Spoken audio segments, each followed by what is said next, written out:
Good evening and welcome to the Channel Studios here in London with your international news around the world in 5.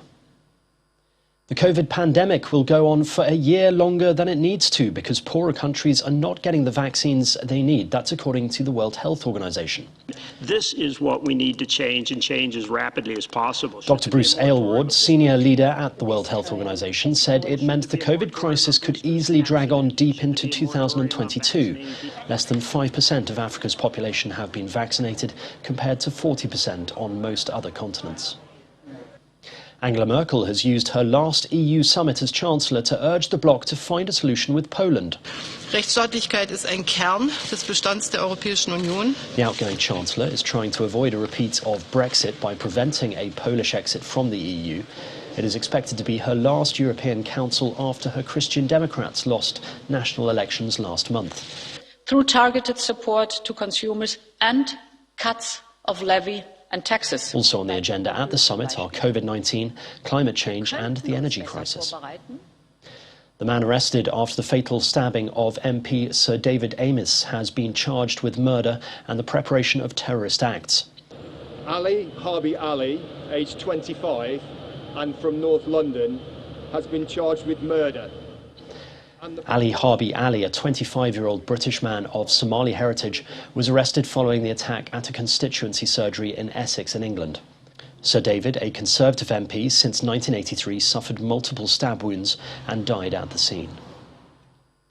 The death toll has passed 180 in Nepal and 2 Indian states, Uttarakhand and Kerala, after heavy rainfall hit the countries in the last 3 days. At least 88 people have died in Nepal and at least 60 are missing. Experts say part of the cause is a hydropower project in the mountain range of the Himalayas, which has damaged the region's ecology. The state of Western Australia is offering $1 million Australian for information about the disappearance of a 4-year-old girl missing for 5 days from an outback campsite and feared to be abducted.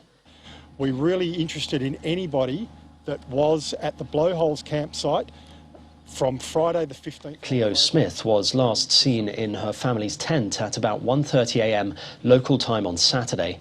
More than 100 police and state emergency service personnel have joined the search.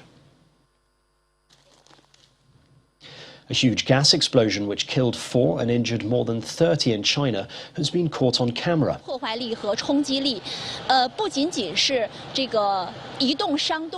The blast took place in northeastern Shenyang City and it shattered windows of buildings and halted traffic. More than 100 firefighters were sent to the scene. Women and civil society activists have protested in Kabul demanding more rights from the Taliban.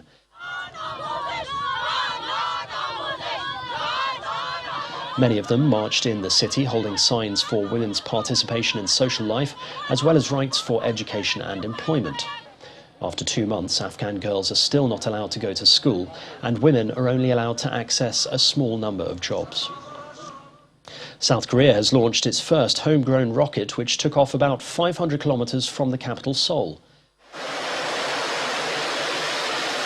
Called Nuri, the rocket has cost South Korea around £1.2 billion to develop. According to the Aerospace Institute, South Korea is planning to carry out 4 more launches of the new rocket before 2027 to increase its reliability.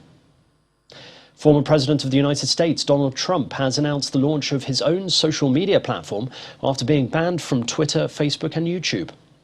Named Truth, the beta version will be available from next month. A press release said Trump's company also intends to launch a streaming service in the near future.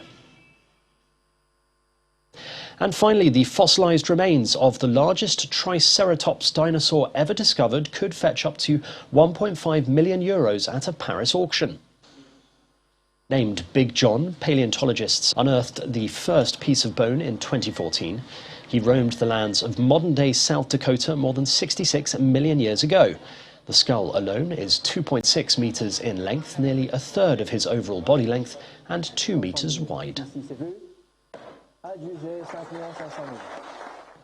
And that's your international news around the world in 5. Now back to the Channel Studios in Lagos.